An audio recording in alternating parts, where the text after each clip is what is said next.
Dolorinas, porque yo fui una dolorina, ¿ya? Con la señorita Ortiz, para lograr que Gonzalo Abad Grijalva, miembro de la UNESCO, le aprobaran en UNESCO el edificio para Guayaquil del colegio y no para países más adelantados como eran Brasil y Venezuela, ¿ya? Esa es una de mis anécdotas como estudiante del Dolores Sucre.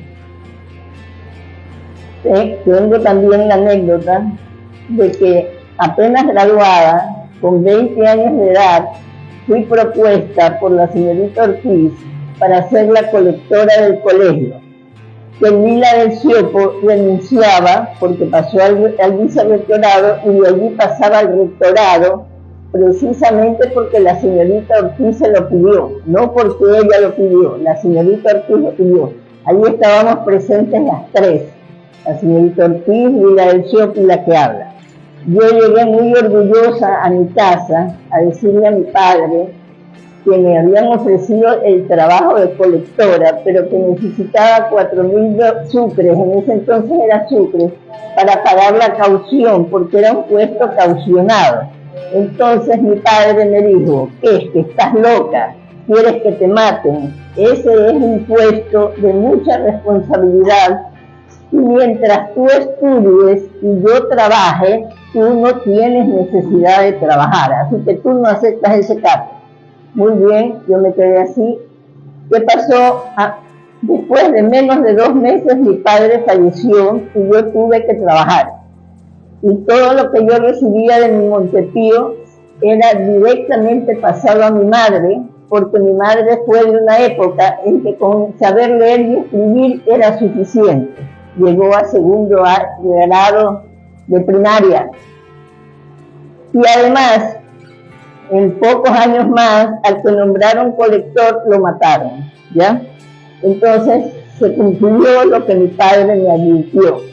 Y fue un buen padre, porque no me dijo, tienes que ir a trabajar porque ya tienes 18 años. No, todo lo contrario.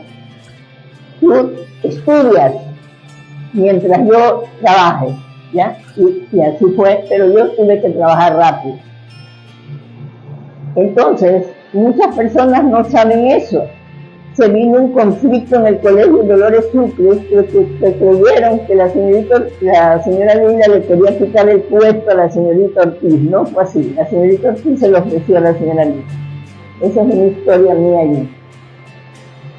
Mientras estuve en el colegio, además de ser estudiante, era deportista. Me gustaba el deporte, pero ya era en exceso, porque estaba en salto alto, atletismo, natación, básquet y vóley.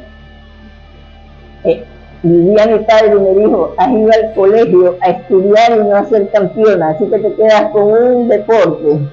Cogí natación porque estaba en plenas prácticas y me dio tifoidea. Entonces se acabó la natación. Pero me quedé con básquet, porque me gustaba mucho el básquet. Cuando llegué a la universidad, ¿ya? Y en el Código Civil nos daban que el marido era el jefe de la sociedad conyugal y que la mujer estaba especialmente, le debía obediencia al marido y los hijos estaban especialmente sometidos al padre. Dije, ¿cómo es esto? ¿Ya? ¿Cómo es que la mujer le debe obediencia al marido si somos iguales? Porque así me habían educado, ¿ya? En mi casa, porque mi padre nunca fue machista. Y entonces, en cuestión de los hijos, ¿por qué si la madre es la que siempre está con sus hijos, tiene que estar esperando al padre para que dé la orden de cómo comportarse los hijos? Y eso era común. La madre le decía a los hijos, espera que llegue tu padre para castigarte. Eso desvalorizaba a la mujer. Eso la ponía en un plano de inferioridad, de saber que ella no tomaba decisiones, sino que las tomaba el hombre. Así que desde el 2.º año de leyes me dediqué a participar con mujeres ya profesionales como eran Ketty Romolerú, Olga Albán, Eulalia López, para que derogaran esas leyes absurdas, ¿ya? Esa derogatoria de leyes no fue fácil, no fue rápida. Mientras ustedes han visto que hay leyes que se dictan en 15 días, vuelan. Cuando nosotros presentamos el proyecto, un primer proyecto en el año 70, medio arreglaron las leyes. Pero las otras, las que eran fundamentales, la de derogar todas esas leyes discriminatorias, tanto en materia civil como en materia laboral, la mujer no podía tener negocio con su marido, o sea, solo era del marido, la mujer no podía ejercer un oficio como el del marido, ¿ya? Se presentó el proyecto y lo iban a archivar después de 10 años de trámite, 10 años. Felizmente llegó al Tribunal de Garantías Constitucionales, que así se llamaba la Corte Constitucional en ese entonces, con Gil Barragán, ¿ya? Que había sido mi maestro, y le presentamos la demanda de inconstitucionalidad de las leyes que discriminaban a las mujeres. Y él lo llamó al presidente de la Asamblea, que era Rosero, y le dijo, o ustedes dictan las nuevas leyes que reemplazan a esas, o yo ordeno la suspensión de todas las leyes que discriminan a las mujeres. Así sucedió, ¿ya? Porque ya el otro presidente de la Asamblea estaba dispuesto a archivar el proyecto que habíamos presentado 10 años atrás, ¿ya? Llegó al extremo de que en un acto de la Corte, como no tuvo argumentos válidos para decir por qué lo iba a archivar, le pegó un empujón a Nunziata Valdés, que casi la manda de nalgas, perdonen el término, ¿ya? Y ella tuvo que agarrarse de él para no caer, en pleno proceso del Palacio de Justicia. Y todavía él reclamó, oiga, ¿usted qué le pasa? ¿Por qué me empuja? Cuando él es el que la había empujado a ella para hacerla callar, ¿ya? Entonces, así se logró que se derogaran las leyes que discriminaban a las mujeres, ¿ya? Después participamos en muchas organizaciones, se peleó porque se cumplieran los derechos de las mujeres, entre ellos el de las maternidades gratuitas, ¿ya? Las maternidades gratuitas, descaradamente, las mujeres ya con el hijo saltando en la barriga en los pueblos, les decía el médico, eso es un embarazo de alto riesgo, váyase a Guayaquil. Llegaban a Guayaquil y les decían, no hay cupo, y si les daban cupo, eran 2 en una cama, ¿ya? Por eso el alto índice de mujeres muriendo a consecuencia del embarazo. Otras se morían en el camino, en los buses, con el hijo atravesado. Y de allí vinieron la creación de organismos como el de participación ciudadana. Participación ciudadana fue creada para eso, no para andar controlando al Contralor, ni a la Corte, ni a nada. No, sí controlar a los funcionarios ya elegidos, pero no elegirlos. Y por eso es que tenemos el paquete que tenemos ahora.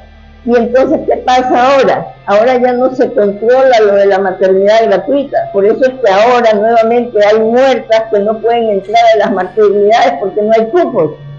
Y el problema en los pueblos sigue, donde no hay cupos porque no hay médicos competentes para atender a las mujeres en su parto y siguen muriendo las mujeres. Entonces, el organismo tiene razón de ser, de existir. Lo que pasa es que fue mal manejado, se hizo político y ya no se hizo de verdad de un organismo de participación ciudadana. Pero las instituciones no tienen por qué pagar la culpa de las personas, ¿ya? Sino que cuando se hacen trampas en los organismos, ese es el resultado, pero eso depende de la moralidad de las personas, de la ética de las personas. Nosotros, en el caso de las comisarías de la mujer y la familia, nosotras no teníamos ley cuando se creó la primera comisaría, no había ley de violencia. Una comisaría de policía se transforma en comisaría de la mujer y la familia para atender los asuntos de violencia, una vez que se había derogado la disposición por la cual la mujer no podía acusar al marido de un acto de violencia. Solo los hombres tenían derecho a denunciar, las mujeres no tenían derecho a denunciar. Esas leyes se derogaron, esas fueron las derogatorias al Código Penal. Entonces, con un código de 1897, que era el Código Penal, se aplicó en el año 1994 para las comisarías de la mujer, y la ley se dicta el año siguiente, en 1995, ¿ya? En una comisaría que era un espacio chiquitito, ¿ya? Espacio chiquitito. Y si, yo no fui la primera comisaria, fui la tercera, porque la que se fue hasta Lima para ver cómo funcionaban las comisarías en Lima era la que se merecía ser comisaria. Y por eso la primera fue Carmen Troncoso. Después fue otra y después fui yo, ¿ya? Yo cogí una comisaría con 32 denuncias diarias. A los 4 meses yo tenía 108 denuncias diarias. Hacía audiencias hasta en el servicio higiénico, que era chiquitito, ¿ya? Pero eso es cuando se quiere cumplir con el deber, cuando en verdad se tiene sentido de solidaridad social. No le importa a uno dónde está, ni cómo está, ni que porque aquí hay 20 personas cuando deberían haber 100. Entonces, no, hay que trabajar, ¿no? ¿Verdad? Así es que las comisarías resultaron muy positivas. Habían cuadros, en verdad, demasiado terribles, ¿ya?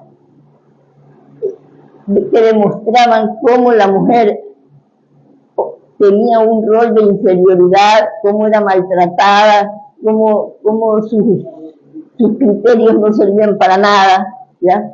Entonces fueron tomando conciencia. Perfecto. Con el tiempo se transformaron esas comisarías de la mujer y la familia en unidades de violencia, ¿ya? Y a su vez se dividieron para que si se trataba de contravención, conociera la juez de violencia. La otra conocía las medidas de protección. Y si era delito, tenía que pasar a la fiscalía, y en la fiscalía se quedaba durmiendo el sueño eterno. Y después fueron aprovechándose los hombres, ya no eran las mujeres las que ponían las denuncias, pese a que la ley era de la violencia y los miembros de la familia. Ya, no, el hombre iba y denunciaba a la mujer, y muchas veces les daban las medidas de protección al hombre, y la mujer tenía que pelear que le derogaran esas medidas. Para hacerlo tenía que seguir todo un proceso, porque así dice la ley. No se pueden revocar las medidas de protección mientras no se tramita todo el proceso. Entonces, siendo inocentes las mujeres, tenían que tramitar todo un proceso para que se pudieran derogar esas medidas. Entonces, todo aquello que uno ha hecho por el bien, después uno se siente defraudada cuando encuentran que han sido mal aprovechadas. Realmente, yo hago muy pocos casos de violencia intrafamiliar por esa situación. Y entonces, aquello que debió servir tanto se ha transformado por la falta de ética, ¿ya?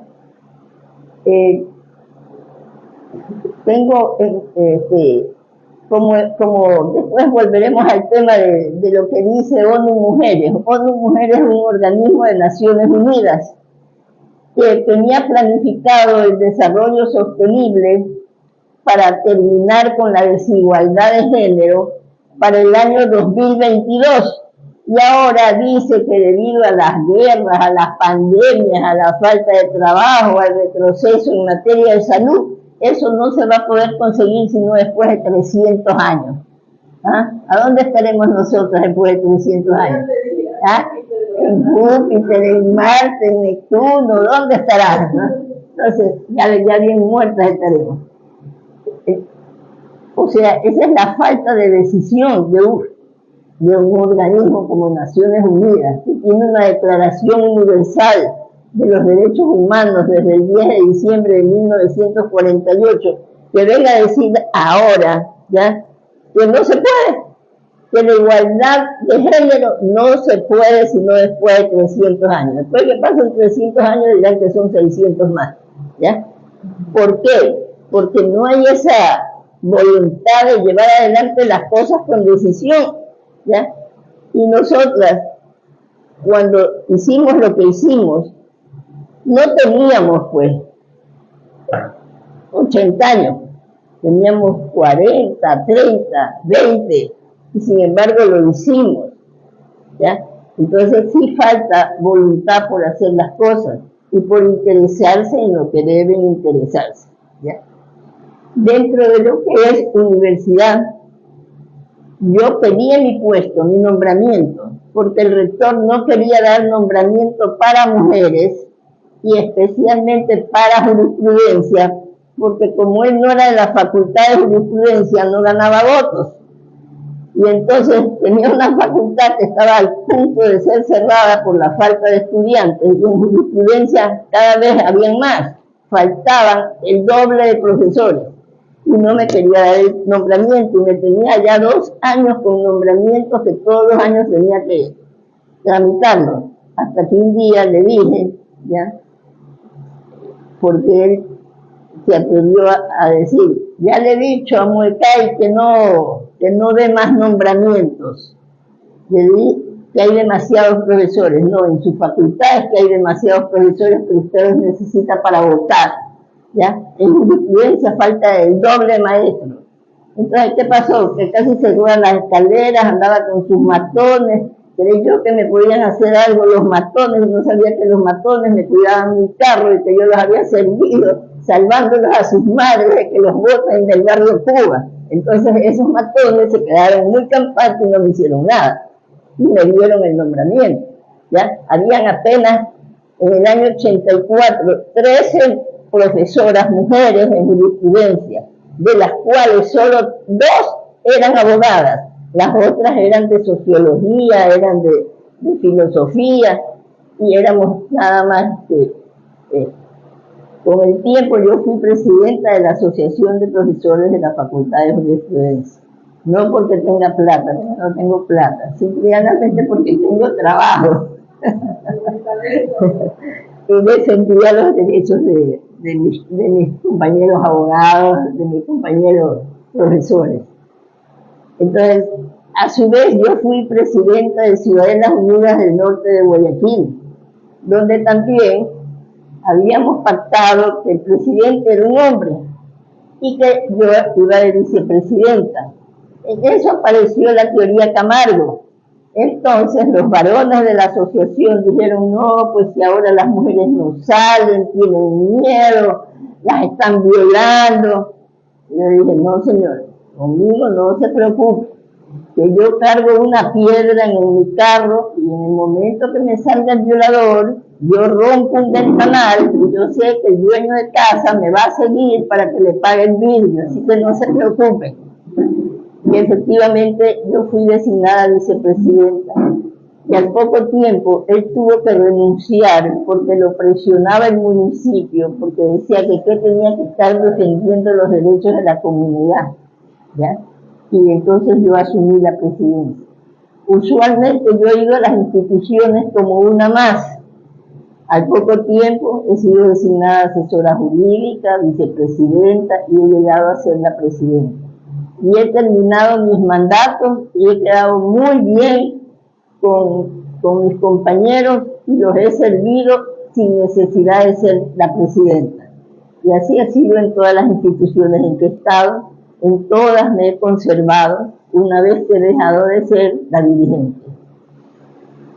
No hay por qué uno abandonar a su institución, a la que ha querido y a la que ha servido. De tal forma que esas experiencias, ¿ya?, yo las considero muy convenientes.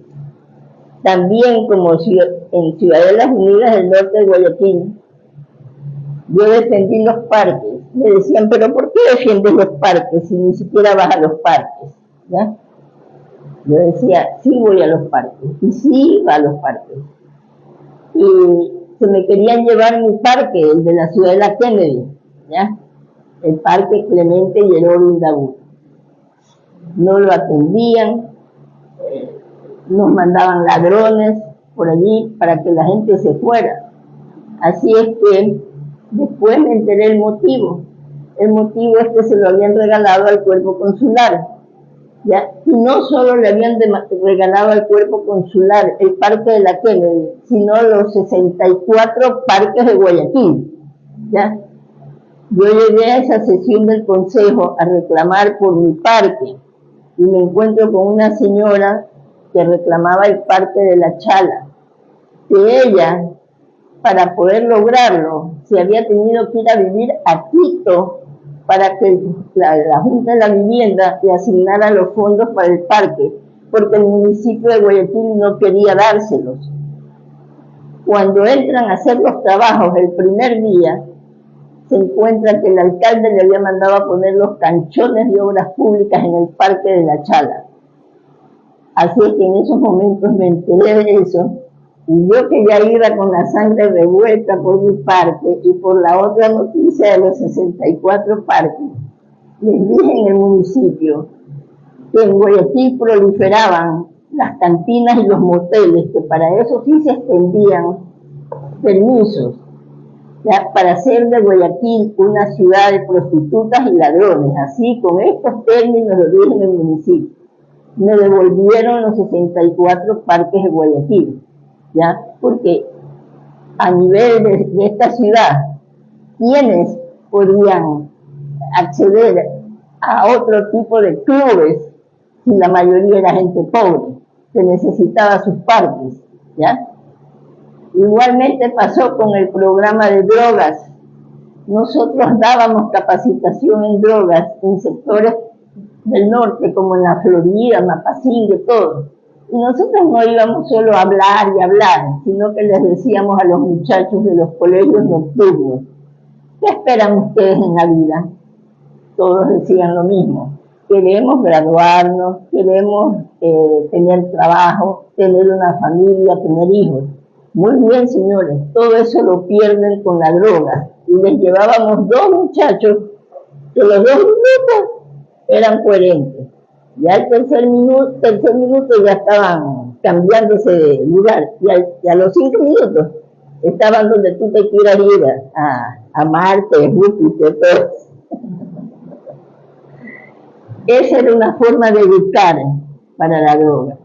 Pero realmente la intención de las autoridades no era esa. Tan es así que una Miss Ecuador, como fue María Elena Stan, hizo una campaña y un programa de dile sí a la vida, dile no a la droga, ¿ya? ¿Y cuál fue el resultado? Que los organizadores del concurso de Miss Ecuador no la querían dejar coronar a la nueva Miss Ecuador porque había desprestigiado el concurso trabajando por los drogadictos, ¿ya? Fue necesario que intervinieran otras autoridades para que a ella le permitieran coronar a la nueva Miss Ecuador, ¿ya? Entonces, cuando se dice que los jóvenes caen en la drogadicción por voluntad propia, yo le digo que no, que es por culpa de las autoridades, porque no les hacían programas para que no consumieran drogas, ¿ya? Y cuando ya caían, no había dónde llevarlos, porque no habían centros de desintoxicación. La plata que recuperaban de la incautación de bienes, ¿ya? A los traficantes, no eran destinadas, aunque sea en una parte, para sacar a esos muchachos de la droga. Era para cualquier cosa, menos para establecer centros de desintoxicación por el uso de drogas, ¿ya? Entonces, en cada institución uno puede hacer el bien, ¿ya? Sin mirar a quién, simple y llanamente, esto tengo que hacer, esto lo hago, ¿ya? Y eso es lo que yo he procurado hacer en cada una de las instituciones en las que he estado. En cuestión de defensa de los derechos de las mujeres, ¿ya? Ha sido una ardua labor, tanto desde los organismos, como dijeron, Fundación María Guare, el Cecín Guayas, Mujeres de Justicia, la Asociación Jurídica Femenina de Guayaquil, que fue la primera institución de mujeres que defendió los derechos de las mujeres, ¿ya? En una época que no habían más instituciones, ¿ya? Y lograron muchos beneficios. Abogadas que se dedicaron a trabajar por esos cambios en la sociedad, ¿ya? Y a su vez, es indudable que el mundo es uno solo y que en los planetas también hay bastantes para darte gusta. Y entonces, aquí en la Tierra, si bien es cierto, tenemos varios continentes, tenemos un solo mundo. Muchas veces se le prestaba tan poca atención al Medio Oriente, y sin embargo estamos viendo los estereotipos que se dan todavía en esos países musulmanes. Estamos viendo el conflicto israelita con los Hamas, ¿ya? ¿Y cuál es la lucha que tienen ellos? No solo por un territorio, sino por una teoría, por una religión. ¿Y qué religión es? Los unos esperan la llegada todavía del Mesías, esperan que llegue cuando todos estemos en paz y tranquilidad. ¿Cuándo vamos a estar? ¿Ya? Nunca. ¿Ya? Entonces, ese criterio se vuelve imposible porque no se está fomentando justamente la unión, sino la desunión. Y a su vez, en cuestión de igualdad, ¿de qué igualdad se puede hablar en esos países musulmanes?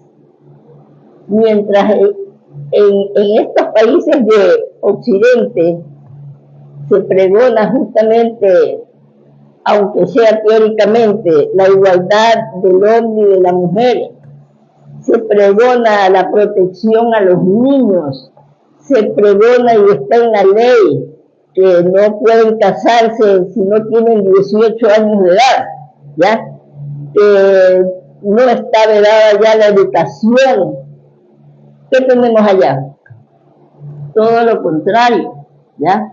Las mujeres se las considera todavía débiles, y sin embargo nosotros en el Ecuador tenemos a la mujer más fuerte del mundo, ¿no? Ahí sí, las buenas, ¿no? No tienen opción para demostrar que son fuertes. Se les niega el derecho a la educación. En los últimos conflictos hasta se envenenaba a las mujeres para que no vayan a clases, a las niñas, ¿ya? Viene porque no cargaba el velo bien acomodadito, la cogen y la matan.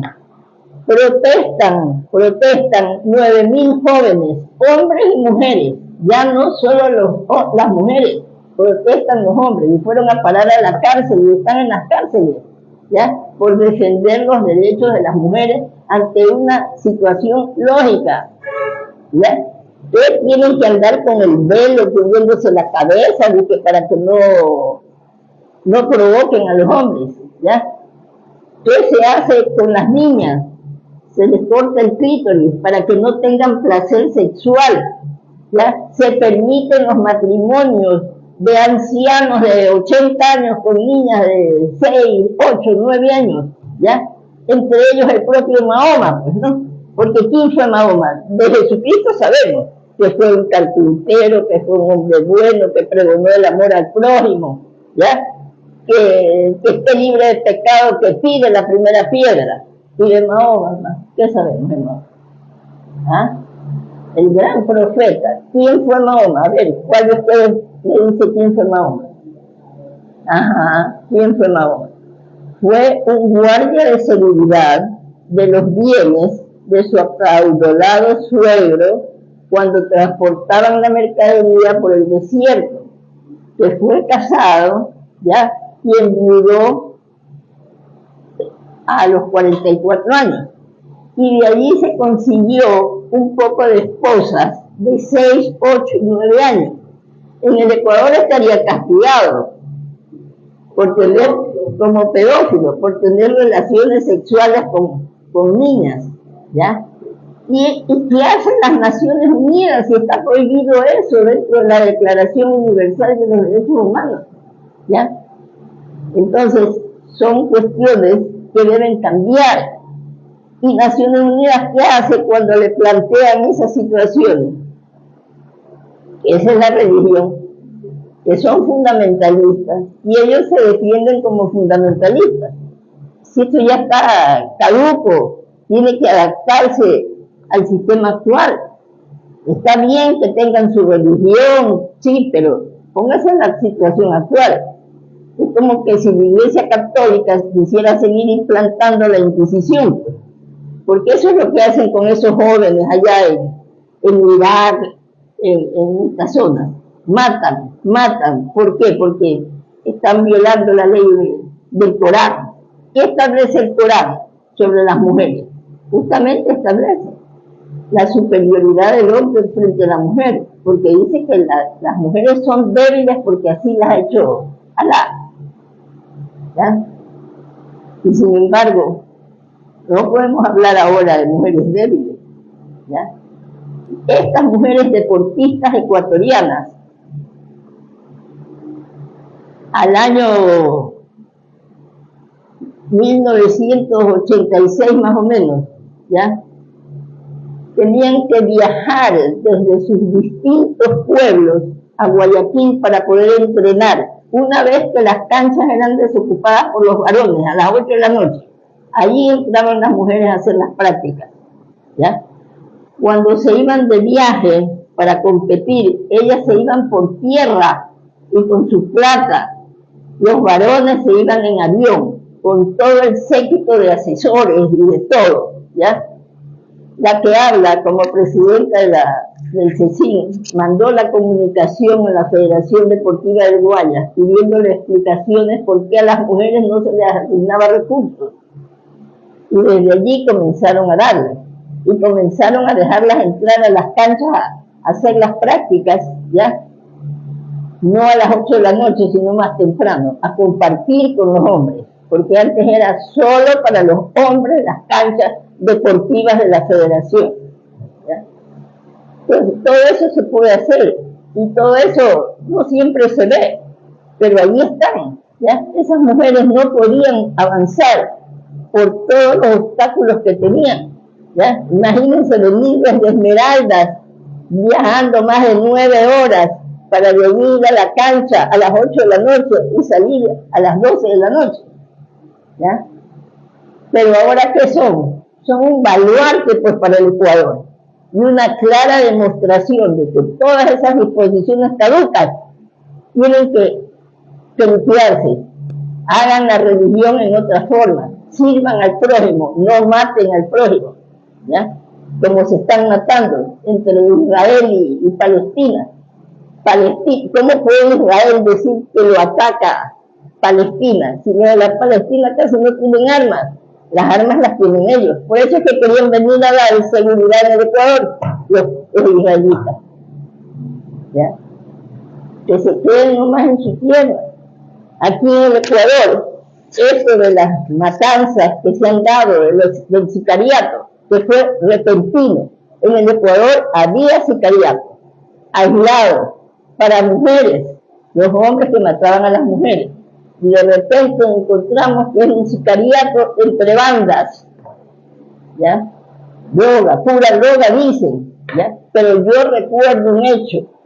Yo recuerdo en el año 85 la doctrina Camargo.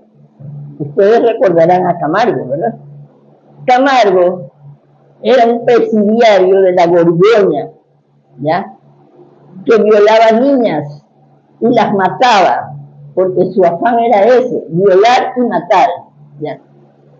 Estaba preso, se escapó, trató de escapar y se lo comieron los tiburones. Así lo dijo el director de la Borgoña, que después lo mandaron más lejos para que no hiciera declaraciones.